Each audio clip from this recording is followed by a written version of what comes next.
Hello बच्चों, चलिए प्रश्न को पढ़ते हैं। इसमें लिखा कि एक ट्रांसफार्मर की प्राथमिक कुंडली पर 200 वोल्ट का प्रत्यावर्ती वोल्टेज लगाया जाता है तथा द्वितीयक कुंडली पर 2000 वोल्ट प्राप्त किया जाता है।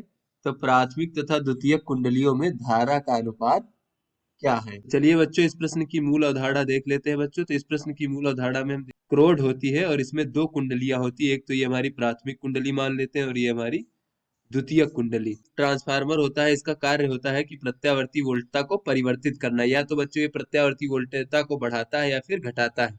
तो बच्चों दो प्रकार के ट्रांसफार्मर होते हैं, उच्चाई और अपचाई। तो बच्चों इसमें हम प्राथमिक कुंडली के सिरों पर वोल्टता को लगाते हैं और द्वितीय कुंडली के सिरों से वोल्टता को प्राप्त करते हैं। तो बच्चों मान लीजिए प्राथमिक कुंडली के सिरों पर वोल्टता वीपी और द्वितीय कुंडली के सिरों के बीच वोल्टता वीएस है। और बच्चों प्राथमिक कुंडली में प्रवाहित धारा का मान बच्चों हम आईपी मान लेते हैं और द्वितीय कुंडली में प्रवाहित धारा का मान आईएस मान लेते हैं। तो बच्चों ट्रांसफार्मर में अगर कोई हमारा आदर्श ट्रांसफार्मर है तो उसमें ली गई शक्ति बराबर दी गई शक्ति होती है बच्चों। ली गई ऊर्जा कह लें बच्चों। तो ऊर्जा शक्ति क्या होती है बच्चों? प्रति सेकंड जो ऊर्जा होती है वही हमारी शक्ति होती है। तो बच्चों ली गई शक्ति बराबर दी गई शक्ति।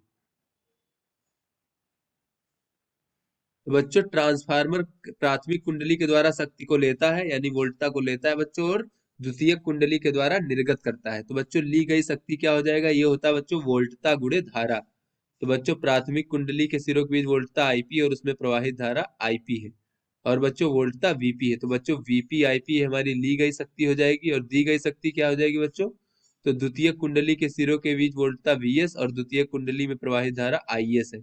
तो इस प्रकार से बच्चों ये हमारा संबंध होता है ट्रांसफार्मर में। तो चलिए बच्चों अपने प्रश्न को हल करते हैं। बच्चों इस प्रश्न में कहा जा रहा है कि प्राथमिक कुंडली पर 220 वोल्ट का प्रत्यावर्ती वोल्टेज लगाया जाता है, यानी बच्चों वीपी का मान दिया गया है 200 वोल्ट। बच्चों ये हमारा 200 वोल्ट है यहाँ पर। और बच्चों द्वितीय कुंडली पर 2000 वोल्ट प्राप्त किया जाता है, यानी बच्चों वीएस का मान कितना है? 2000 वोल्ट। तो बच्चों प्राथमिक तथा द्वितीय कुंडलियों में धारा का अनुपात क्या है बच्चों? ये हमें बताना है।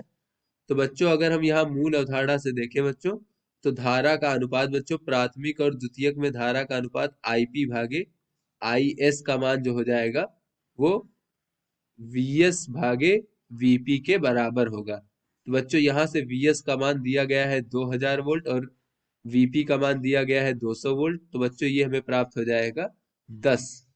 यानी बच्चों प्राथमिक कुंडली और द्वितीय कुंडलियों में धारा का अनुपात जो है यानी आईपी अनुपात आईएस का मान जो है वो होगा हमारा 10:1।